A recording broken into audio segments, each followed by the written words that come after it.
Hello guys, मैं हूं आपकी आरजे प्रियल और आप सुन रहे हैं मेरे साथ पॉकेट एफएम की novel reborn for true love and trust. Chapter 10 Arjun का केबिन। संजना अर्जुन के केबिन में आकर अर्जुन की चेयर पर बैठ गई। वो आसपास की चीज़ों को बहुत गौर से देख रही थी। संजना को तभी गेट ओपन होने की आवाज़ आई।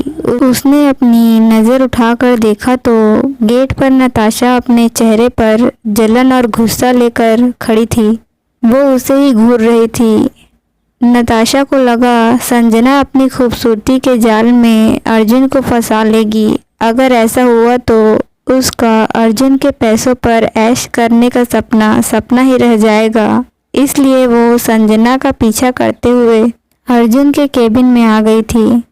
नताशा को देख संजना ने बिल्कुल भी रिएक्ट नहीं किया, जैसे संजना के लिए नताशा मिस्टर इंडिया हो गई हो, मतलब फुल टू बेइज्जती। नताशा को संजना का उसे इग्नोर करना बिल्कुल पसंद नहीं आया। नताशा उन लोगों में से थी जिन्हें सबका अटेंशन खुद पर चाहिए होता है। तुम्हें नहीं पता कि ये अर्जुन की चेयर है? तुम यहाँ नहीं बैठ सकती, उठो यहाँ से। लेकिन संजना ने एक बार फिर नताशा को इग्नोर कर दिया, जैसे वो वहाँ एग्जिस्ट ही नहीं करती हो।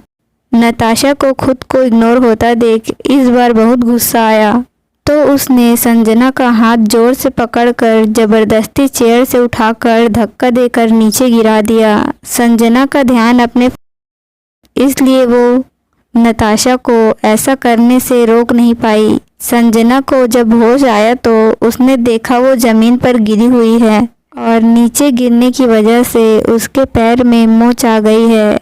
उसने खड़े होने की कोशिश की, तभी उसके मुंह से एक दर्द भरी आह निकल गई। नताशा एक विनिंग स्माइल के साथ संजना के पास गई और उसके पास घुटनों के बल बैठकर अपने दांत पीसते हुए संजना से कहा, तुम जो कोई भी हो, मेरी बात कान खोलकर सुन लो। मेरे अर्जुन से दूर रहना, क्योंकि वो सिर्फ मेरा है और उसकी सारी प्रॉपर्टी और पैसे भी, समझी? और अगर तुमने मेरी बात नहीं मानी और किसी को भी हमारे बीच क्या बात हुई बताया तो। ये कहते हुए नताशा ने संजना के उसी पैर पर जिस पर मोच आई थी अपना पैर रख कर जोर से दबा दिया, जिससे संजना की एक तेज चीख निकल गई। केबिन साउंड प्रूफ होने की वजह से बाहर किसी को भी अंदर क्या हो रहा है पता नहीं चला। वैसे तो संजना अपनी चोटों को अपनी शक्तियों से ठीक कर सकती थी, पर उसके दिमाग में अलग ही प्लान चल रहा था। इस वक्त संजना को नताशा पर गुस्सा आ रहा था। संजना ने कुछ कहने के लिए अपना मुंह खोला ही था कि तभी केबिन का गेट एक बार फिर खुला। अर्जुन के केबिन में आते ही उसकी नज़र सीधा फ्लोर पर गिरी हुई संजना पर गई। वो दौड़कर संजना के पास आया और उसके आंसुओं से भीगे चेहरे को अपने हाथ में लेते हुए घबराई और परेशान आवाज़ में कहा, क्या हुआ आपको जान? आप रो क्यों रही हैं? और आप गिरी कैसे? कहते हुए अर्जुन ने संजना को गोद में उठाकर सोफे पर बैठा दिया। संजना ने गुस्से से एक बार नताशा को देखा।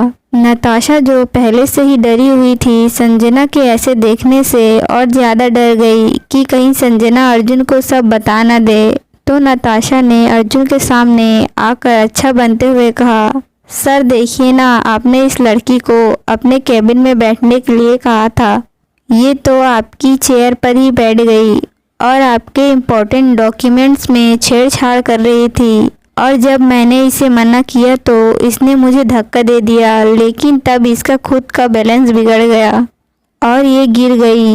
अपने आप को इनोसेंट प्रूफ करने के लिए नताशा ने सारा दोष संजना के ऊपर डाल दिया। वो अब वेट कर रही थी कि कब अर्जुन संजना को यहाँ से धक्का देकर निकाले। संजना ने नताशा के मन की सारी बात सुन ली थी। उसे उस पर बहुत गुस्सा आ रहा था। संजना का मन कर रहा था कि अभी उसका सर फोड़ दे। संजना ने अर्जुन को देखते हुए कहा, आपके केबिन में कैमरा होगा, आप चेक कर सकते हैं। ये कहते हुए संजना ने नताशा को घूरा तो एक पल के लिए नताशा कांप गई।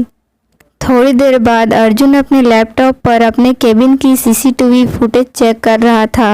अर्जुन ने संजना के पैरों पर दवाई लगाते समय कुछ पूछा था कि ये सब कैसे हुआ, क्योंकि उसे नताशा की बात पर जरा सा भी यकीन नहीं था। लेकिन संजना ने उसे कुछ नहीं बताया, इसलिए अर्जुन ने सीसीटीवी फुटेज देखने का फैसला लिया ताकि उसे पता चले कि उसकी जान को चोट कैसे आई।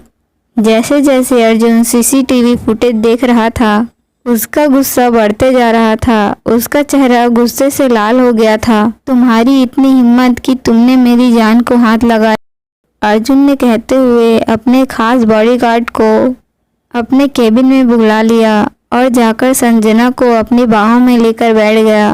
नताशा ये सुन कि अर्जुन उसे अपने गार्ड के हवाले करने वाला है तो उसने गिड़गिड़ाते हुए कहा, नहीं अर्जुन, तुम ऐसा नहीं कर सकते। मैं तुम्हें पसंद करती हूँ। तुम इस लड़की से प्यार करते हो, लेकिन ये लड़की तुम्हारे लायक नहीं है। ये लड़की तुम्हें धोखा दे रही है। तुम्हें पता है, मैंने इसे अक्षत के गले लगे देखा था और मीटिंग रूम में कैसे एक दूसरे से चिपक कर बैठे थे। ये सब तो इसने तुम्हारे सामने किया। क्या पता तुम्हारे पीछे किस किस का बिस्तर गर्म। नताशा ने इतना ही कहा था कि तभी वहां पर जोरदार तमाचे की आवाज़ आई। ये तमाचा अक्षत ने मारा था। अब तक वहां पर आदित्य, रूहान, अक्षत और अर्जुन का बुलाया हुआ बॉडीगार्ड शिवा भी आ गया था। अर्जुन ने शिवा को इशारा किया तो शिवा इशारा पाकर नताशा को घसीटकर बाहर की ओर ले गया। अब तक संजना शांत हो गई थी। सबने मिलकर लंच किया, फिर घर के लिए निकल गए।